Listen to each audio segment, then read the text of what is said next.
கர்த்தருடைய பரிசுநாமத்துக்கு ஸ்தோத்திரம். நம்ம நிறைய வசனங்கள் கேட்டிருப்போம், பிரசங்கங்கள் கேட்டிருப்போம்.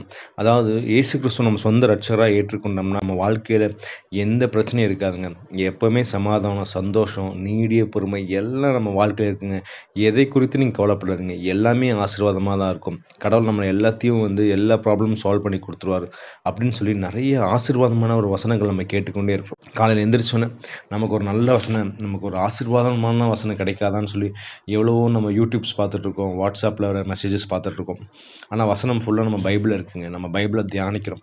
கிறிஸ்துவத்தில் எடுத்துக்கொண்டீங்கன்னா, கிறிஸ்துவம் ஒரு ஆசீர்வாதமான ஒரு ரிலீஜன் கிடையவே கிடையாது. பவுலோட வாழ்க்கையில் நீங்கள் பார்க்கலாம். பவுல் பார்த்தீங்கன்னா, இயேசு கிறிஸ்துவுக்காக வைராகியமாய் வாழ்ந்த ஒரு மனிதர்.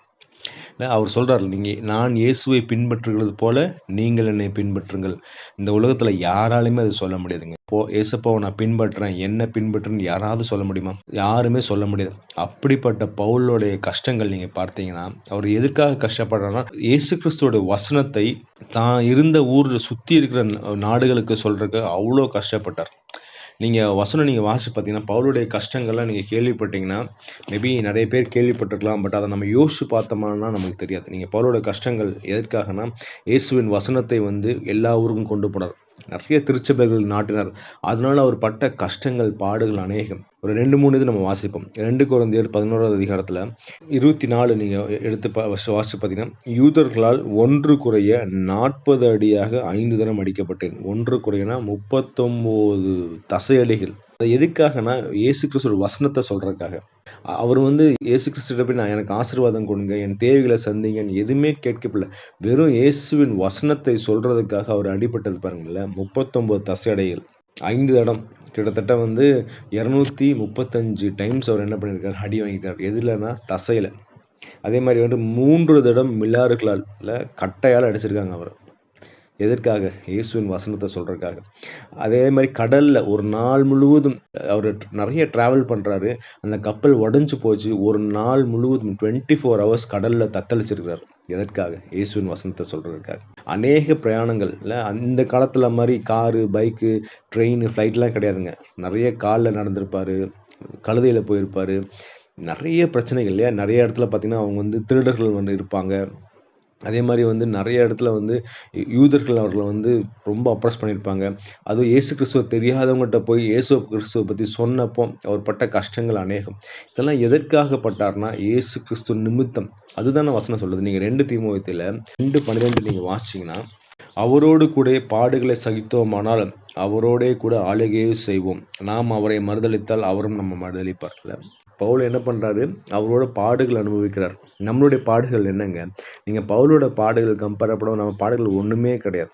யோசிச்சு பார்த்தீங்களா? நம்ம பவுலை போல பாடுபடுறோமா? நிறைய பேர் அப்படி தான் சொல்கிறாங்க, நான் யோபுவை போல நான் பாடுபட்டேன்.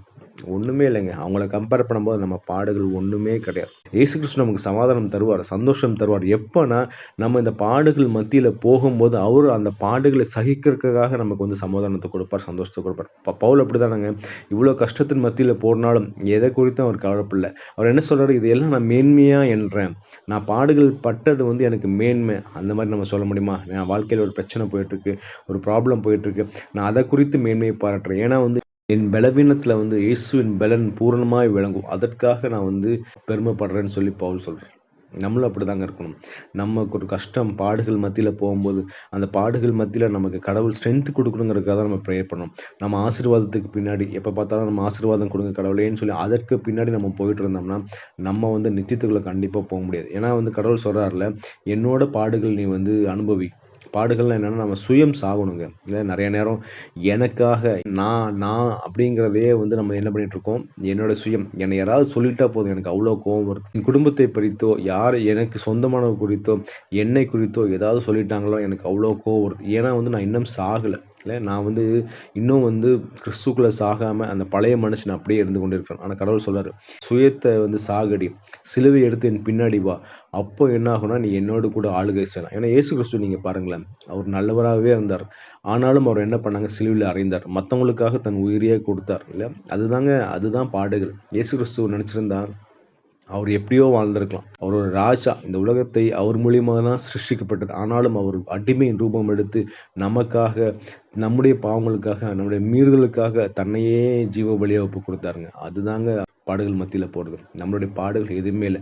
அதனால் நம்ம இன்றைக்கி நம்ம பாடுகள் மத்தியில் போகிறோம், நம்ம கஷ்டங்கள் மத்தியில் போகிறோன்னு சொல்லி சொன்னீங்கன்னா கடவுள் அதுக்கு கண்டிப்பாக ஸ்ட்ரென்த் கொடுப்பார். நம்ம அதை கேட்போம். அதை விட்டுட்டு நம்ம தேவனிடத்தில் முறையிடாமல் எதுக்கு கடவுளை இதை அலோவ் பண்ணீங்க, ஏன் இந்த என் வாழ்க்கையில் இவ்வளோ கஷ்டங்கள் சொல்லி நம்ம கேள்வி கேட்காம கடவுளை இதன் மத்தியில் எனக்கு ஸ்ட்ரென்த் கொடுங்க, நான் இதை இந்த வனாந்திரமான பாதையில் இருந்து நான் வெளியே வரக்கு எனக்கு ஹெல்ப் பண்ணுங்கன்னு கேட்கும்போது கண்டிப்பாக தேவன் நமக்கு ஸ்ட்ரென்த் கொடுப்பாருங்க. நம்ம தேவனை கேள்வி கேட்குற நம்ம யாருமே கிடையாது. We are nothing. நம்ம மண். நம்ம அவர்கிட்ட கேள்வி கேட்கறதுக்கு நம்ம எதுவுமே கிடையாது. அதனால் தயவு செஞ்சு இன்றைக்கி நம்ம தேவனிடத்தில் கேள்விகள் கேட்காம நம் சுயத்தை சாக கொடுத்து நம்மளுடைய சிலுவையை நம்ம எடுத்துக்கொண்டு அவர் பின்னாடி போகும்போது நம்ம அவர் கூட ஆளுகை செய்கிறது நிச்சயம். ஏன்னா வசனம் அப்படி தான் சொல்லுது. அதனால் இந்த காலகட்டத்தில் நம்ம சுயம் எதெல்லாம் சுயம் இருக்கோ அதை நம்ம சிலுவையில் அறைவோம். அறைந்த தேவனுக்கு பின்னாடி அந்த சிலுவையை எடுத்துகிட்டு நம்ம போவோம். கர்த்தர் தாமே ஆசீர்வதிப்பாராக. ஆமென்.